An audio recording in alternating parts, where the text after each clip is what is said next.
Assalamualaikum warahmatullahi wabarakatuh. Innal hamdalillah nahmaduhu wa nasta'inuhu wa nastaghfiruh wa na'udzu billahi min shururi anfusina wa min sayyiati a'malina.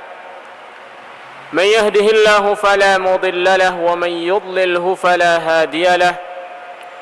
Ashhadu an la ilaha illallah وأشهد أن محمدا عبده ورسوله يا أيها الذين آمنوا اتقوا الله حق تقاته ولا تموتن إلا وأنتم مسلمون يا أيها الناس اتقوا ربكم الذي خلقكم من نفس واحدة وخلق منها زوجها وبث منهما رجالا كثيرا ونساء واتقوا الله الذي تساءلون به والأرحام إن الله كان عليكم رقيبا يا أيها الذين آمنوا اتقوا الله وقولوا قولا سديدا يصلح لكم أعمالكم ويغفر لكم ذنوبكم ومن يطع الله ورسوله فقد فاز فوزا عظيما أما بعد رب اشرح لي صدري ويسر لي أمري واحلل عقدة من لساني يفقه قولي اللهم أرنا الحق حقا وارزقنا اتباعه وأرنا الباطل باطلا وارزقنا اجتنابه. Jemaah pengajian yang dimuliakan oleh Allah Subhanahu wa taala. Alhamdulillah, syukur kita kepada Allah Subhanahu wa taala atas nikmatnya dan inayah serta taufiknya kita kembali bisa berkumpul di tempat yang berkah ini dalam rangka kita mengkaji ayat-ayat Allah Subhanahu wa taala. Al-Quran adalah kitabul hayy, kitab yang hidup. Al-Quran adalah kitab yang hidup. Jadi Al-Quran ini memberikan kita petunjuk, mengatakan kepada kita jangan lakukan ini, lakukan ini. Ini yang baik, ini yang tidak baik. Jadi seolah-olah komando, raid, pemimpin. Al-Quran ini adalah pemimpin kita. Dia yang mengarahkan kita kemana kita melangkah. Ini yang baik, ini yang tidak baik. Lakukan ini, jangan lakukan ini. Jadi kitab hayy, kitab yang hidup. Pada malam hari ini insyaallah kita akan mengkaji ayat Allah Subhanahu wa taala, ayat yang ke-246. Ayat yang berbicara tentang satu kaum atau berbicara tentang kelompok manusia, ummah, yang mana kelompok ini di dalam Al-Quran atau kaum ini di dalam Al-Quran banyak diceritakan oleh Allah Subhanahu wa taala. Di antara manfaatnya atau faedah dari cerita-cerita yang menceritakan tentang umat ini adalah untuk kita jadikan dia sebagai ibrah, mau'izah, ibrah hasanah. Ada satu kesamaan, cerita antara umat Muhammad dengan umat tersebut. Jadi Allah Subhanahu wa taala dengan cerita tersebut, dengan menceritakan perjalanan umat Bani Israel ini, secara jelasnya berbicara tentang Bani Israel, dan cerita tentang Bani Israel ini adalah cerita yang sangat panjang dan banyak di dalam Al-Quran yang Allah ceritakan, supaya kita mengambil ibrah, mau'izah dari cerita-cerita tersebut. Jadi Allah Subhanahu wa taala di dalam Al-Qur'annya menggambarkan kepada kita, melukiskan kepada kita, menjelaskan kepada kita secara jelas dan gamblang bagaimana sejarah kaum tersejarah Bani Israel, bagaimana mereka menghadapi musuh mereka, bagaimana sikap mereka kepada nabi-nabi mereka, bagaimana sikap mereka kepada perintah Allah Subhanahu wa taala. Jadi supaya kita umat Muhammad ini tidak terjerumus kepada apa yang terjerumus ke dalam lembah yang mana Bani Israel terjerumus di dalamnya. Jadi ini adalah suatu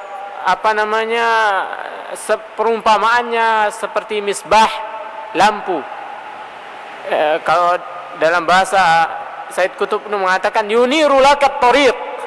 Ini akan memberikan Anda, menyinari Anda di dunia, di jalan ini, supaya kalian tahu jalan, bagaimana kalian harus berjalan, bagaimana jalan ini, apa onak dan duri yang ada di jalanan tersebut kalian bisa menghindar. Jadi yuniru lakat thariq, supaya kalian mempunyai gambaran yang jelas, supaya kalian bisa berjalan di atas jalan yang lurus. Kalau dalam bahasa yang lain mengatakan istilhamul ghad. Jadi faedah sejarah itu salah satu diantaranya istilhamul ghad. Jadi Anda bisa memprediksi apa yang akan terjadi nantinya. Kalau dalam bahasa Said Qutb, tuniru lakat thariq ilal mustaqbal, supaya ini sejarah ini bisa membimbing Anda ke depannya nanti bagaimana. Kalau kita pergi ke dokter mau berobat, pasti ditanya sejarah ringkas Anda, ditanya umur berapa, ya, alergi obat apa, terus pernah minum obat apa. Kenapa dia bertanya sejarah hidup kita? Istilhamul ghad, istilham, supaya dia bisa bersikap nanti apa yang harus dia lakukan. Begitu juga di sini Allah memberikan kita gambaran, cerita yang jelas, supaya kita jadikan ini sebagai cermin, sebagai bisa kita melihat. Jangan-jangan nanti perilaku kita ini sama dengan perilaku yang telah dilakukan oleh umat-umat terdahulu, dan perilaku ini adalah perilaku yang menjerumuskan umat tersebut ke dalam jurang kesesatan, jurang kebinasaan. Jadi kalau kita tahu itu, kita bisa menghindar, sehingga kita kedepannya tidak terjerumus ke lembah yang mana kaum-kaum terdahulu terjerumus ke dalamnya. Jadi itu makna salah satu manfaat dari belajar sejarah. Kalau kaitannya di sini adalah sejarah Bani Israel, supaya kita ini umat Muhammad ini bisa bersikap, supaya kita bisa memilih, supaya kita bisa menghindar dari penyimpangan yang telah dilakukan oleh Bani Israel. Para jamaah yang dimuliakan oleh Allah Subhanahu wa taala, seperti kita ketahui Bani Israel adalah suatu umat yang mana nabi-nabi Allah Subhanahu wa taala banyak diutus dari kalangan mereka, sehingga mereka menjadi takabbur, menjadi sombong, menjadi merasa bahwasanya tidak ada nabi kecuali di golongan mereka. Ini adalah karakteristik seperti ini, hasad dan merasa kaum yang hebat, karakteristik orang-orang Yahudi. Inilah sebab mereka tidak mau beriman kepada Muhammad, karena Muhammad bukan dari golongannya. Jemaah yang dimuliakan oleh Allah Subhanahu wa taala, dalam ayat ini juga berbicara tentang karakteristik tersebut. Merasa ada sekelompok dari mereka merasa mereka lah yang lebih hebat, mereka lah yang lebih berhak mendapatkan kekuasaan atau menjadi raja.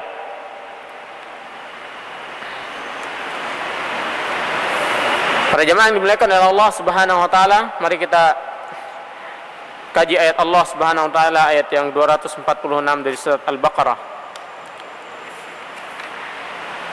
A'udzu billahi minasy syaithanir rajim. Alam tara ila al-mala'i min bani Israil min ba'di Musa idh qalu li nabiyyin lahum ba'ath lana malikan nuqatil fi sabilillah qala hal 'asaytum in kutiba 'alaykumul qitalu alla tuqatilu قالوا وما لنا ألا نقاتل في سبيل الله وقد أخرجنا من ديارنا وأبنائنا فلما كتب عليهم القتال تولوا إلا قليلا منهم والله عليم بالظالمين. Ini cerita yang cukup panjang tentang peperangan ini, sampai akhir ada dua halaman tentang Bani Israel, persiapan mereka untuk menghadapi Jalut. menghadapi Jalut.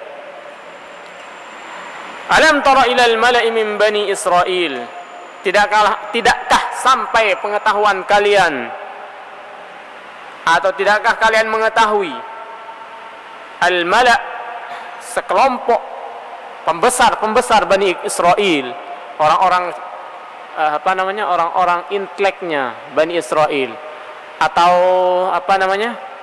orang-orang pembesarnya Bani Israel, sesepuh lah, tokoh dari kalangan Bani Israel. Jadi bukan semua Bani Israel, tokoh-tokoh yang ada, pemimpin-pemimpin mereka. Alam tara ilal mala'i min Bani Israel. Ini pertanyaan ini Allah tidak ingin jawaban, bukan Allah tidak tahu, Allah tahu. Tapi di sini maksud pertanyaan ini litasbit wa taqrir, untuk menguatkan dan menetapkan. Alam tara ilal mala'i min Bani Israel min ba'di Musa. Ini terjadi setelah Musa. Musa alaihissalam mati ketika Bani Israel dihukum. Mereka tersesat di padang Tih. Jadi mereka tidak bisa kembali ke tanah atau ke kampung mereka, tempat tinggal mereka, muter aja di padang pasir itu. Musa alaihissalam meninggal di situ. Dan kejadian ini alam tara ilal mala'i Bani Israil min ba'di Musa. Jadi tidakkah sampai kepada kalian pengetahuan tentang pemuka-pemuka Bani Israel setelah Musa? Setelah Musa wafat. Apa yang terjadi? Idz qalu li nabiyyin lahum. Mereka ini, para pembesar ini, berkata kepada nabi mereka. Ini terjadi setelah mereka dikalahkan oleh Jalut, dibunuh, ditawan. Intinya mereka menjadi kaum yang terhina, kaum yang tertindas. Jadi mereka dalam keadaan yang sangat lemah. Jadi mentalnya itu sudah rusak. Mental penakut, takut terhadap Jalut. Kondisi seperti ini keadaan Bani Israel waktu itu. Mereka diusir dari kampung halaman mereka. Anak mereka dibunuh, dipisah dari anak mereka, dari anak-anak mereka. Dalam keadaan seperti ini bangkit dari kelompok intelektual mereka atau pemuka tokoh-tokoh mereka mengatakan, minta ini ya, mereka yang minta ini kepada nabi mereka. Idz qalu li nabiyyin lahum. Mereka ini, para tokoh ini, berkata kepada nabi mereka, ib'ats lana malikan nuqatil fi sabilillah. Jadi angkatlah atau berikanlah kepada kami ini malikan, seorang raja, penguasa, nuqatil fi sabilillah. Kami berperang di jalan Allah bersama raja tersebut. Berperang. Jadi kata-kata nuqatil, perkataan orang-orang ini, pemuka masyarakat ini, nuqatil fi sabilillah, menunjukkan bahwasanya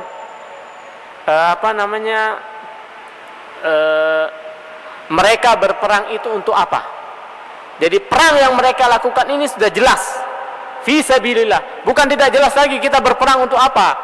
Jelas, mereka sudah yakin bahwasanya ini adalah perang fi sabilillah. Nuqatil fi sabilillah. Jelas, ini peperangan adalah perang fi sabilillah, bukan perang yang tidak jelas. Kalau perang yang tidak jelas mungkin kita nggak usah ikut. Ini perang apa ini? Nggak jelas. Tujuannya apa? Untuk apa? Di jalan apa kita berperang? Tapi di sini mereka sendiri yang meyakini dan mengatakan kepada nabi mereka, tokoh loh ini ya, para tokoh, nuqatil fi sabilillah. Kami berperang di jalan Allah. Jelas tujuannya ini. Peperangan ini jelas, yaitu perang fi sabilillah, perang akidah, perang agama. Bukan peperangan yang tidak jelas. Jelas. Itu perkataan mereka, permintaan mereka kepada nabi mereka. Di sini tidak disebutkan ya siapa nabi itu. Di sini dikatakan nabi. Karena dalam Al-Quran kadang nama itu tidak disebutkan karena tidak penting menurut Al-Quran. Karena yang penting adalah esensi dari cerita itu. Jadi ibrah dan mau'izah dalam cerita itu. Tapi para mufassirin, ahlu tafsir menyebutkan bahwa nabi di sini adalah Samuel. Nabi di sini adalah Nabi Samuel. Jadi tokoh-tokoh ini mendatangi Samuel ini dan minta kepada Samuel untuk diangkatkan seorang raja bagi mereka. Karena Samuel ini seorang nabi dan telah lama berinteraksi dengan orang-orang Yahudi ini, Bani Israel ini, sudah tahu seluk-beluk mereka ini, sudah tahu karakteristik mereka, sudah tahu sifat-sifat mereka ini, tidak langsung percaya. Tes dulu. Ini tes pertama. Tes paling ringan. Dikatakan kepada mereka ini, para tokoh ini, para intelektual ini, berkata ini si Samuel, hal asaitum in kutiba alaikumul qitalu alla tuqatilu. Jadi nanti boleh jadi, ada banyak versi terjemahan, hal asaitum in kutiba alaikumul qital, kalau diwajibkan berperang, in kutiba alaikumul qital alla tuqatilu, kalian tidak mau berperang.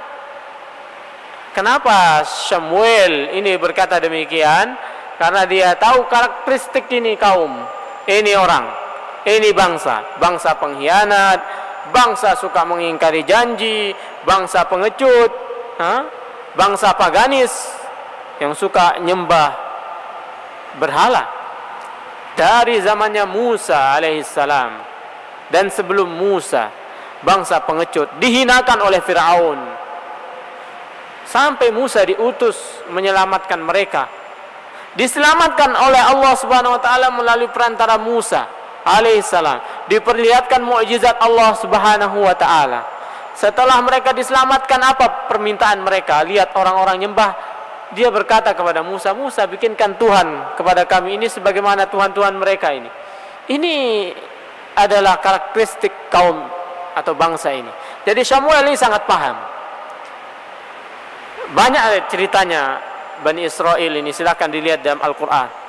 Minta hidangan dari langit, minta Allah, melihat Allah secara nyata dan seterusnya. Banyak sekali sifat-sifat buruk dari Bani Israel yang telah Allah sebutkan dan Rasulullah sebutkan dalam Al-Quran dan hadis. Jadi Samuel tidak bisa langsung percaya dengan ada gerakan dari para tokoh dengan penuh semangat meminta untuk berperang di jalan Allah Subhanahu wa taala. Samuel tidak langsung percaya. Kamu ini benar-benar ingin perang. Nanti kamu sudah diwajibkan kepada kalian berperang, kalian tidak mau. Sekarang kalian berkoar-koar meminta untuk berperang, tapi ketika sudah datang waktunya, mundur satu-satu atau mundur rame-rame. Ini sudah karakteristik mereka, penakut, jaban, dan ini tidak diimani oleh orang-orang sekuler, orang-orang yang tidak percaya kepada Al-Quran, bahwasanya mereka ini orang Yahudi ini adalah orang sekuler, orang-orang penakut sampai sekarang, pengecut dan penakut. Itu Allah Subhanahu wa taala buka kedok mereka, menjelaskan kepada kita sifat atau karakter dari bangsa ini. Ini perkataan Samuel, ngetes Samuel, ingin tahu sejauh mana tekad dari para tokoh ini. Apa jawaban para tokoh ini? Jawab dengan sangat tegas dan jelas.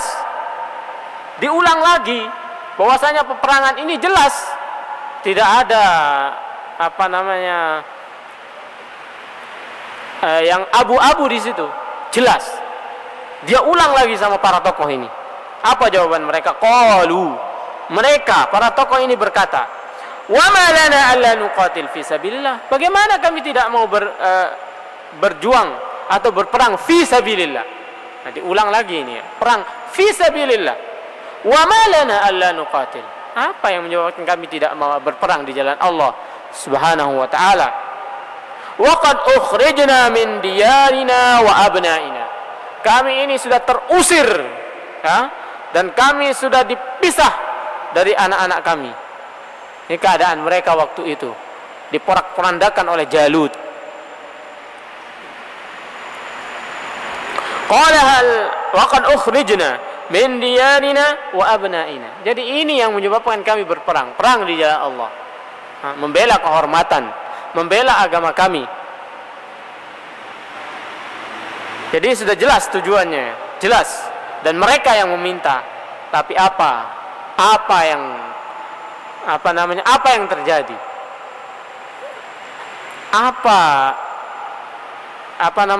Cerita selanjutnya ketika kewajiban berperang itu sudah benar-benar diwajibkan oleh Allah Subhanahu wa taala.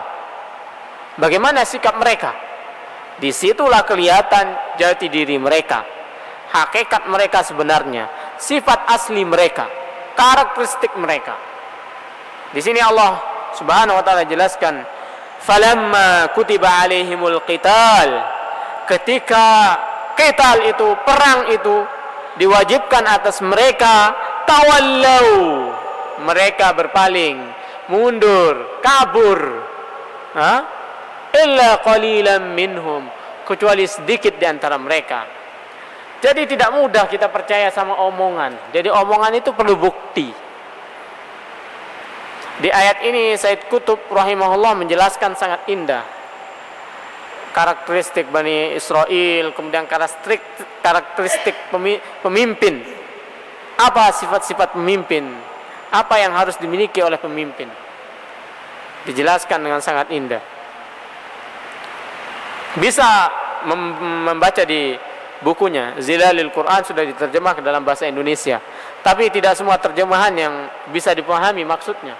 Ada terjemahan sekedar terjemahan suqi, jadi untuk cari pulus. Jadi kadang nggak bisa dipahami apa maksudnya.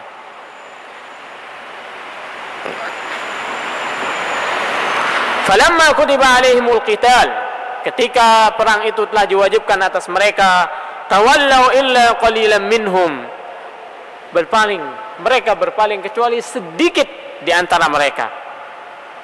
Wallahu alimun bil zalimin, sesungguhnya Allah Subhanahu wa taala maha mengetahui terhadap orang-orang yang zalim.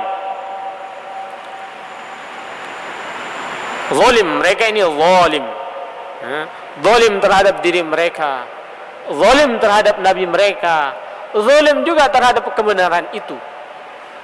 Jadi mereka sudah minta kepada nabi mereka untuk berperang, mereka tegaskan bahwasanya ini ada perang fi sabilillah, tapi mereka hianati nabi mereka. Ketika sudah diwajibkan, mereka tidak mau taat kepada nabi mereka, berpaling dari perintah nabi mereka. Ini suatu kezaliman, zalim kepada nabi mereka, zalim juga terhadap kebenaran itu sendiri. Sudah tahu ini, dia tegaskan sendiri bahwasanya ini adalah perang fisabilillah, perang membela agama Allah, perang membela kehormatan, tapi mereka sendiri yang mundur, tidak mau berperang. Mereka sendiri yang mengkhianati kebenaran itu, tidak mau dia berpihak kepada kebenaran itu, tidak mau dia mengikuti kebenaran itu, dia berpaling, dia tinggalkan kebenaran itu. Ini adalah bentuk kezaliman mereka. Jadi wallahu alimum bil zalimin. Jadi jangan sampai kita umat Muhammad sallallahu alaihi wasallam seperti mereka. Tapi para sahabat Rasulullah sallallahu alaihi wasallam tidak ada karakteristik seperti mereka ini. Perang Badar kita lihat bagaimana sikap para sahabat Rasulullah sallallahu alaihi wasallam yang kokoh, perang Ahzab, perang Uhud dan peperangan-peperangan seterusnya. Itu bukti kesuksesan Rasulullah sallallahu alaihi wasallam dalam mengkader, mendidik para sahabat, mendidik umatnya, mendidik generasi penerusnya. Jadi sifat tersebut tidak akan bisa timbul timbul begitu saja. Butuh proses, butuh pendidikan, tarbiyah Qur'aniyah tentunya ya. Tarbiyah Rabbaniyah. Tidak bisa timbul begitu saja. Dan kita ini ditarbiyah oleh apa? Silahkan kita evaluasi diri kita masing-masing. Kita selama ini dari mana kita mendapatkan tarbiyah pendidikan itu? Bagaimana kita terdidik? Dari situ kita tahu nanti bagaimana mental kita. mental kita itu seperti apa. Dan kita meyakini bahwasanya pendidikan kita ini masih jauh dari pendidikan ala Rasulullah sallallahu alaihi wasallam. Sejauh mana kita mengenal hadis Rasulullah, sejauh mana kita mengenal Al-Qur'an, jauh sekali pendidikan yang kita nyam di bangku-bangku sekolah. Sudahkah sesuai dengan pendidikan Rasulullah sallallahu alaihi wasallam, tarbiyah rabbaniyah, hingga nanti akan lahir sebagaimana yang diharapkan oleh Al-Qur'an. Mustahil akan lahir suatu kaum yang memiliki karakteristik seperti apa yang Al-Quran sebutkan dan apa yang Rasulullah sebutkan, sementara pendidikan kita tidak mengikuti pendidikan Al-Quran dan pendidikan Sunnah Rasulullah SAW. Mustahil, tidak mungkin. Salah satu sahabat Rasulullah SAW, Aba Ubaidah Ibn al-Jarrah, yang membuka Syam, itu dia berkata, saya berharap tubuh saya ini dimasak, dicincang, kemudian dimasak di jalan Allah Subhanahu wa taala. Jadi dia mengharap supaya tubuhnya ini dicincang, kemudian dimasak, jadikan kuah oleh musuh-musuh Allah di jalan Allah Subhanahu wa taala. Itu sebagai kudwah. Dia mengharapkan itu sebagai mudah-mudahan bisa menjadi kudwah, mudah-mudahan bisa menjadi penyemangat bagi umat Islam, bagi generasi berikutnya. Jadi itu harapan mereka. Para sahabat Rasulullah SAW berharap mati di medan perang, berharap mati di medan juang. Banyak sekali cerita-cerita dari para sahabat Rasulullah SAW. Jadi ketika ada bait syair yang artinya, saya tidak peduli bagaimana saya mati, yang penting saya mati dalam keadaan Islam. Jadi mati saya tidak peduli, apakah saya mati ditembak, apakah saya mati digilas, apakah saya mati dipancung, dan seterusnya, apakah saya mati dibakar atau dimasukkan ke dalam air yang mendidih, tidak peduli. Yang penting saya mati dalam keadaan Islam. Lastu ubali kaifa kana masra'i. Saya tidak peduli bagaimana saya mati. Tidak peduli. Begitu kuatnya iman para sahabat Rasulullah sallallahu alaihi wasallam. Pantaslah mereka menjadi penakluk negeri-negeri. Negeri adikuasa waktu itu mereka taklukkan. Karena jiwa-jiwa mereka seperti ini. Mental-mental mereka sudah kuat. Kita kalau mau menaklukkan Yahudi sekarang dengan mental seperti ini, jauh. Masih jauh prosesnya. Jadi untuk menaklukkan Yahudi ini kan sudah ada janji dari Allah, tapi butuh proses. Tidak bisa tiba-tiba langsung. Salahuddin Al-Ayyubi juga prosesnya panjang. Jadi pengkaderan begitu panjang. Jadi situasinya sudah dipersiapkan, baru dia bisa menaklukkan Baitul Maqdis. Jadi tidak bisa tiba-tiba langsung ada pemimpin lahir begitu saja, tidak bisa. Ada proses tarbiyah, pendidikan. Nah, fungsi kita adalah kita ikut serta dalam membuat kondisi yang melahirkan generasi, tentunya generasi Islam. Kita tidak tahu dari mana nanti ini pemimpinnya yang akan memimpin pasukan untuk menaklukkan Baitul Maqdis.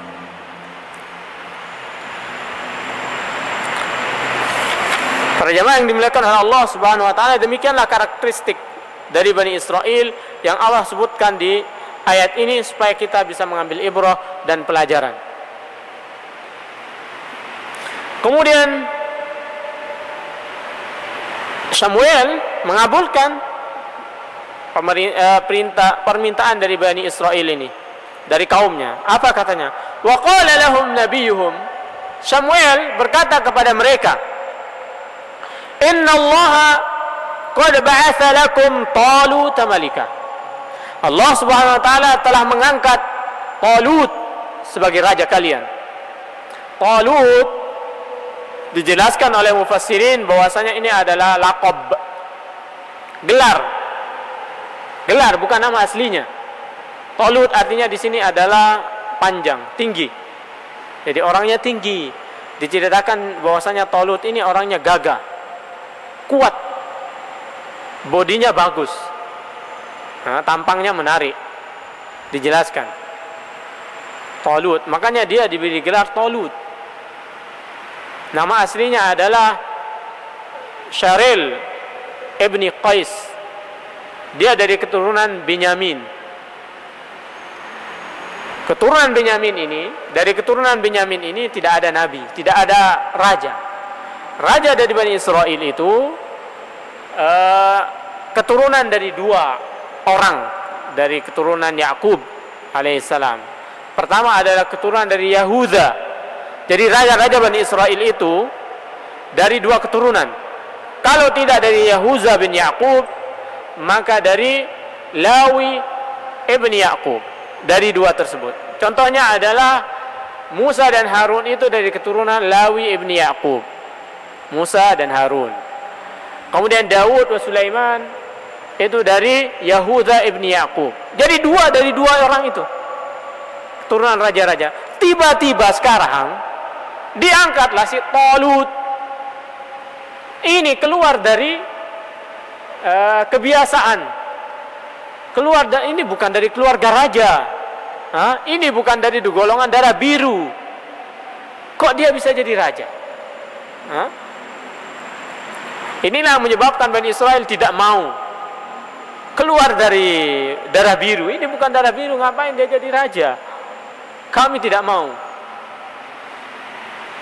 Jadi waqala lahum nabiyuhum, Samuel sebagai nabi waktu itu mengatakan kepada mereka ini, kepada tokoh-tokoh ini yang tadi meminta berperang tadi, meminta diangkat seorang raja untuk mereka berperang di jalan Allah Subhanahu wa taala bersama raja tersebut. Sekarang Allah sudah mengutus raja, dikabulkan. Innallaha ba'atsa lakum Talut malika. Allah telah mengangkat Talut sebagai raja. Talut gelar ya. Talut dari keturunan Benyamin. Apa kata mereka? Qalu. Ini berbicara lagi tentang karakteristik dari Yahudi, sifat dari Yahudi yang harus kita hindari. Qalu. Mereka berkata, para tokoh masyarakat tadi itu, tokoh-tokoh Yahudi. Qalu, anna yakunu lahul mulku alaina. Bagaimana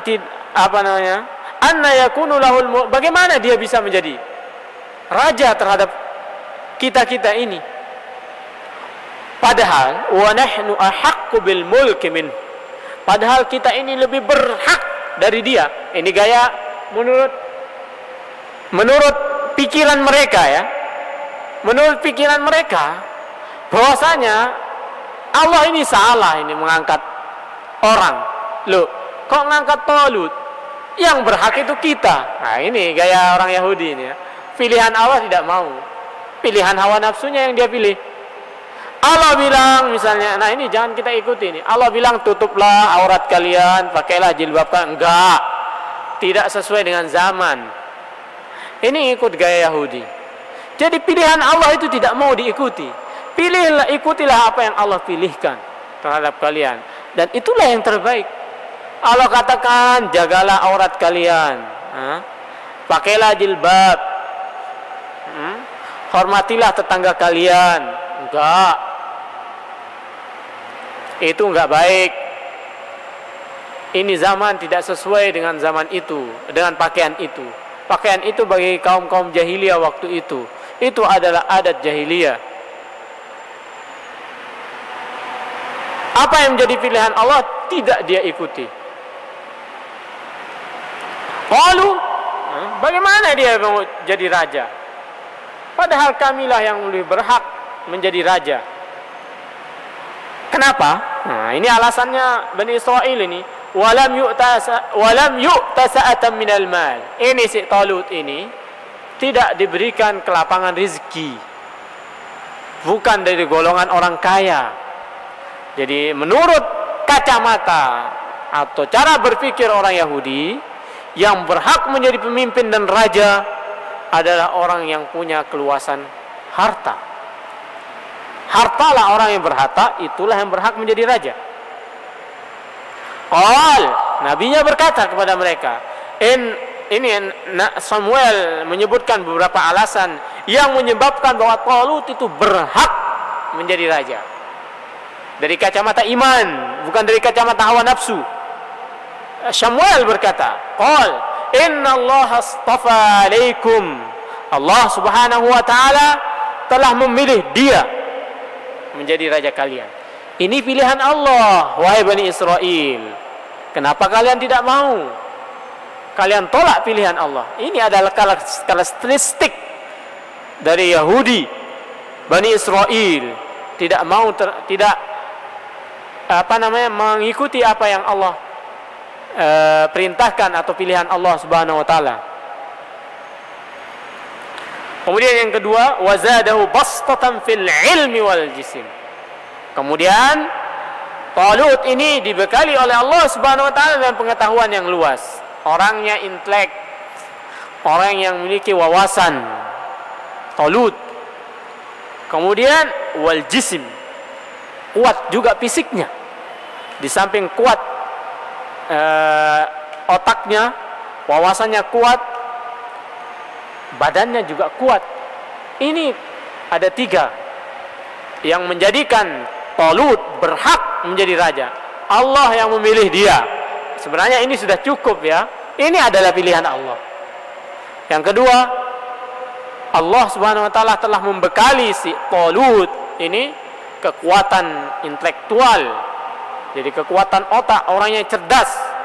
Kemudian jasmaninya, fisiknya juga kuat. Wallahu yu'ti mulkahu man yasha, wallahu wasi'un alim. Allah subhanahu wa ta'ala memberikan kekuasaan itu kepada siapa yang kehendaki. Wallahu wasi'un alim. Dan Allah subhanahu wa ta'ala maha luas dan maha mengetahui. Jadi di tangan Allah itu adalah Allah yang yu'til mulka man tasha, yu'til mulka man yasha. Allah memberikan kekuasaan itu kepada yang ia kehendaki, kemudian mencabutnya dari siapa yang ia kehendaki. Jadi Allah lah yang berhak memberikan kekuasaan itu. Hadirin yang dimuliakan oleh Allah subhanahu wa ta'ala, demikianlah apa yang bisa kita kaji pada malam hari ini. 2 ayat kaitannya tentang cerita Bani Israel dan karakteristik Bani Israel yang kita sebagai umat Muhammad sallallahu alaihi wasallam, semoga dengan penjelasan yang Allah subhanahu wa ta'ala jelaskan dengan detail dan cukup gamblang di dalam Al-Quran ini bisa menjadi pelajaran berharga bagi kita, supaya kita tidak terjerumus sebagaimana terjerumusnya Bani Israel. Para hadirin yang dimuliakan oleh Allah subhanahu wa ta'ala, sekedar informasi bagi para jemaah yang ingin memperdalam atau membaca lebih jelas, lebih detail tentang pelajaran yang ada di dalam cerita ini, bisa merujuk kepada kitab-kitab tafsir. Salah satunya kitab tafsir Fi Zilalil Quran yang cukup bagus berbicara tentang karakteristik pemimpin, kemudian karakteristik Bani Israel. Jemaah yang dimuliakan oleh Allah subhanahu wa ta'ala, kita tutup pengajian kita dengan doa kafaratul majlis. Subhanakallahumma wa bihamdika asyhadu an la ilaha illa anta astaghfiruka wa atubu ilaika. Assalamualaikum warahmatullahi wabarakatuh.